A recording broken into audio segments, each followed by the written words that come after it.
तुगलक वंश 1320 ईस्वी से 1398 ईस्वी। 5 सितंबर 1320 ईस्वी को खुसरो खां को पराजित करके गाजी मलिक या तुगलक वंश गाजी गयासुद्दीन तुगलक के नाम से 8 सितंबर 1320 ईस्वी को दिल्ली के सिंहासन पर बैठा। गयासुद्दीन तुगलक ने करीब 29 बार मंगोल आक्रमण को विफल किया। गयासुद्दीन ने अलाउद्दीन के समय के लिए किए गए अमीरों की भूमि को पुनः लौटा दिया। इसने सिंचाई के लिए कुएं एवं नहरों का निर्माण करवाया।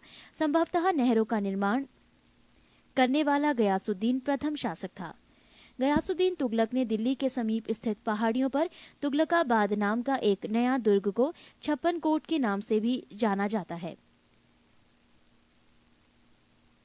गयासुद्दीन तुगलक की मृत्यु 1325 ईस्वी में बंगाल के अभियान से लौटते समय जूना खां द्वारा निर्मित लकड़ी के महल में दबकर हो गई। गयासुद्दीन के बाद जूना खां मोहम्मद बिन तुगलक के नाम से दिल्ली के सिंहासन पर बैठा। मध्यकालीन सभी सुल्तानों में मोहम्मद तुगलक सर्वाधिक शिक्षित, विद्वान एवं योग्य व्यक्ति था। मोहम्मद बिन तुगलक को अपनी सनक भरी योजनाओं, क्रूर कृत्यों एवं दूसरे के सुख दुख को प्रति उपेक्षा भाव रखने के कारण स्वप्नशील, पागल एवं रक्त पिपासु कहा गया। मोहम्मद बिन तुगलक ने कृषि के विकास के लिए अमीर कोही नामक एक नवीन विभाग की स्थापना की। मोहम्मद बिन तुगलक ने अपनी राजधानी दिल्ली से देवगिरी में स्थानांतरित की और इसका नाम दौलताबाद रखा। सांकेतिक मुद्रा के अंतर्गत मोहम्मद बिन तुगलक ने पीतल फरिश्ता के अनुसार, तांबा बरनी के अनुसार धातुओं के सिक्के चलवाए, जिनका मूल्य चांदी के रुपया टंका के बराबर होता था। मोहम्मद बिन तुगलक द्वारा क्रियान्वित 4 योजनाएं क्रमशः: 1. दोआब क्षेत्र में कर वृद्धि 1326 से 1327 ईस्वी। 2. राजधानी परिवर्तन 1326 से 27 ईस्वी। 3. सांकेतिक मुद्रा का प्रचलन 1329 से 1330 ईस्वी। 4. खुरासन एवं कराचल का अभियान। पृष्ठ 37। अफ्रीकी यात्री इब्न बतूता लगभग 1333 ईस्वी में भारत आया। सुल्तान ने इसे दिल्ली का काजी नियुक्त किया। 1342 ईस्वी में सुल्तान ने इसे अपने राजदूत के रूप में चीन भेजा। इब्न बतूता की पुस्तक रेहला में मोहम्मद तुगलक के समय की घटनाओं का वर्णन है। इसने अपनी पुस्तक में विदेशी व्यापारियों के आवागमन, डाक चौकियों की स्थापना यानी डाक व्यवस्था एवं गुप्तचर व्यवस्था के बारे में लिखा है। मोहम्मद बिन तुगलक की मृत्यु 20 मार्च 1351 ईस्वी को सिंध जाते समय थट्टा के निकट गोडाल में हो गई। मोहम्मद बिन तुगलक के शासनकाल में दक्षिण में हरिहर एवं बुक्का नामक 2 भाइयों ने 1336 ईस्वी में स्वतंत्र राज्य विजयनगर की स्थापना की। महाराष्ट्र में अलाउद्दीन बहमन शाह ने 1347 ईस्वी में स्वतंत्र बहमनी राज्य की स्थापना की। मोहम्मद बिन तुगलक की मृत्यु पर इतिहासकार बर्नी लिखता है, अंततः लोगों को उससे मुक्ति मिली और उसे लोगों से। मोहम्मद बिन तुगलक शेख अलाउद्दीन का शिष्य था।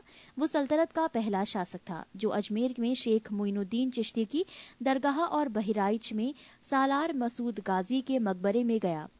मोहम्मद बिन तुगलक ने बदायूं में मीरन मुल्हिम, दिल्ली में शेख निजामुद्दीन औलिया, मुल्तान में शेख रुकनुद्दीन, अजुधन में शेख मुल्तान आदि संतों की कब्र पर मकबरे बनवाए। फिरोज तुगलक का राज्याभिषेक थट्टा के नजदीक 20 मार्च 1351 ईस्वी को हुआ। पुनः फिरोज का राज्याभिषेक दिल्ली में अगस्त 1351 ईस्वी को हुआ। खलीफा द्वारा इसे कासिम अमीर उल मोममीन की उपाधि दी गई। राजस्व व्यवस्था के अंतर्गत फिरोज ने अपने शासनकाल में 24 कष्टदायक करों को समाप्त कर केवल 4 कर खराज, लगान, खुम्स, युद्ध में लूट का माल, जजिया एवं जकात को वसूल करने का आदेश दिया। फिरोज तुगलक ब्राह्मणों पर जजिया लागू करने वाला पहला मुसलमान शासक था।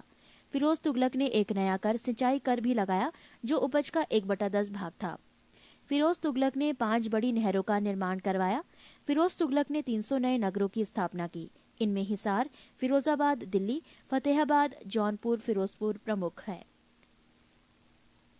इसके प्रशासन काल में खिजराबाद, टोपरा गांव एवं मेरठ से अशोक के 2 स्तंभों को लाकर दिल्ली में स्थापित किया गया।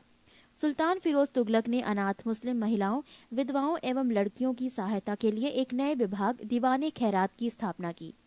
सल्तनत कालीन सुल्तानों के शासनकाल में सबसे अधिक दासों की संख्या करीब 1,80,000 फिरोज तुगलक के समय थी। दासों की देखभाल के लिए फिरोज ने एक नए विभाग दीवाने बंदगान की स्थापना की। इसने सैन्य पदों को वंशानुगत बना दिया। इसने अपनी आत्मकथा फतुहाते फिरोजशाही की रचना की। इसने जियाउद्दीन बरनी एवं शम्से सिराज अफीफ को अपना संरक्षण प्रदान किया। इसने ज्वालामुखी मंदिर के पुस्तकालय से लूटे गए 1300 ग्रंथों में से कुछ को फारसी में विद्वान अपाउद्दीन द्वारा दलायते फिरोजशाही नाम से अनुवाद करवाया। इसने चांदी एवं तांबे के मिश्रण से निर्मित सिक्के भारी संख्या में जारी करवाए, जिसे अद्वा एवं विक कहा जाता था। फिरोज तुगलक की मृत्यु सितंबर 1388 ईस्वी में हो गई। फिरोज काल में निर्मित खाने जहां तेलंगानी के मकबरा की तुलना जेरूसलम में निर्मित उमर के मस्जिद से की जाती है। पृष्ठ 38। सुल्तान फिरोज तुगलक ने दिल्ली के कोटला फिरोज शाह दुर्ग का निर्माण करवाया। तुगलक वंश का अंतिम शासक नासिरुद्दीन महमूद तुगलक था। इसका शासन दिल्ली से पालम तक ही रह गया था। तैमूर लंग ने सुल्तान नासिरुद्दीन मोहम्मद तुगलक के समय 1398 में दिल्ली पर आक्रमण किया। नासिरुद्दीन के समय ही मलिक कुशशर्क पूर्वाधिपति की उपाधि एक हिजड़ा मलिक सरवर ने जौनपुर में एक स्वतंत्र राज्य की स्थापना की।